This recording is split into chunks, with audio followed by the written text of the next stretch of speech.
Hello lads and lasses, Sanythe here, and I decided I want to test which method was faster to get Nebula, directed mode, or the method previous to it that I was using.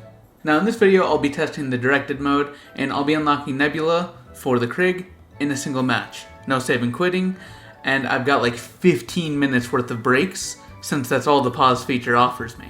Now I'll be using the in-game timer as opposed to an out-of-game one like I did last time, since I want to measure actual playtime. And don't worry about time getting screwed up. If you pause the game, the in-game timer also pauses, so it's relatively accurate. Now I'll also have timestamps noting what challenges I'm working on during what segment, and what you should be doing if you want to follow this as a sort of guide thing. So to start, I'm using the Krig, which I currently have 0 kills with, and I haven't really used it at all. So it's a good weapon for this test. I'll also be using the SOG to test the speed of my old method in another video. Now, getting into the match, we just start by racking up points and opening some doors to raise the level cap, so more zombies start spawning in. And if we open all the way to the church, our round cap should stay at around round 11. Now, I've seen people say not to activate the machine, that it ruins the strat because of this and that or whatever, but that doesn't seem to be the case. Since I'm doing all the camos, I'm going to be needed to get Opal, which means I'm going to need Mangler spawning. So I took a bit of a gamble. I activated the machine hoping it'd raise the round cap a bit, but it still kept it at 11. And the only objective I recommend you stop at and do not do is do not get the electrical wires for the jet gun, since I think that's what makes the Mangler stop spawning, since that step alone is the reason you need them to spawn at all. The reason for that being is I don't think they'd level lock this Easter egg if you messed up and didn't get a Mangler cannon, so you'd be forced to craft one or anything like that. I just don't think that's something they'd do.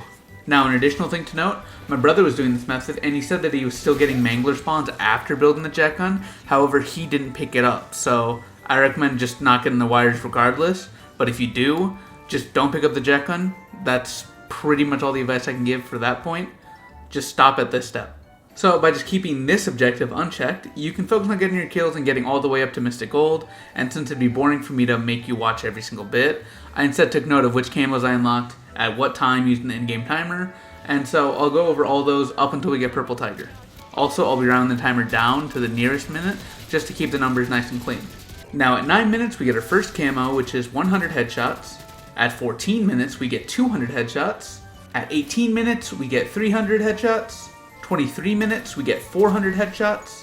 30 minutes we get 600 headshots. 39 minutes we get 800 headshots. 48 minutes we get 1000 headshots. And at 1 hour 8 minutes we get 1500 headshots. And at 1 hour 28 minutes we get 2000 headshots, finally unlocking Purple Tiger and staying similarly on pace with how long it took me to previously get Purple Tiger with the aims in my Mystic Gold video.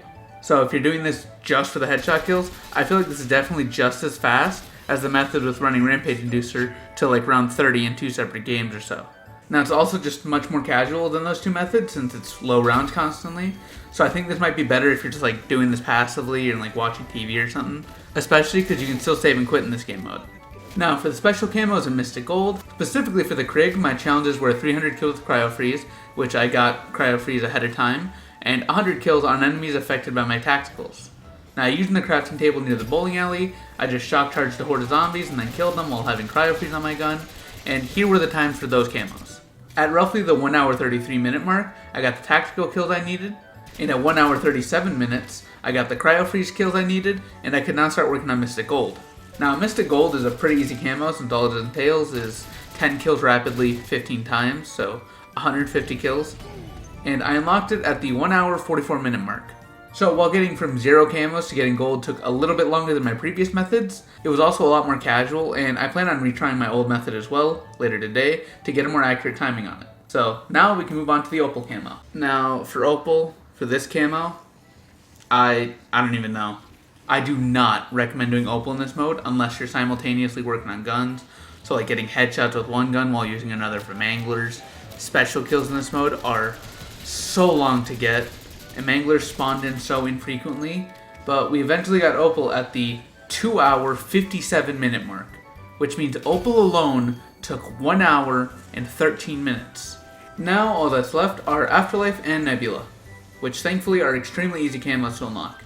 So for Afterlife, we just have to get 20 kills without taking damage 10 times, which we finished up at the 3 hour 9 minute mark. This is a rough estimate since I didn't show the in-game timer till like 2 minutes later in the recording. But it would have been faster, but I was also having some in-game problems while trying to progress to the point where I could farm for Nebula, so I could start as soon as I got Afterlife. I did eventually fix it by just buying a new kill streak and then swapping them again, but it was a really weird bug. Now all that's left is Nebula, which we can farm by just getting to the point where we build the LTG and place it at the cemetery. Then after protecting it, an HVT spawns, and in case you didn't know, HVTs are elites. Now the way this works is that we're supposed to kill the HVT in an ether trap with a canister nearby. However, if we just kill it with our gun normally, it fails the step, so we just infinitely repeat it until we have the 10 elite kills we need.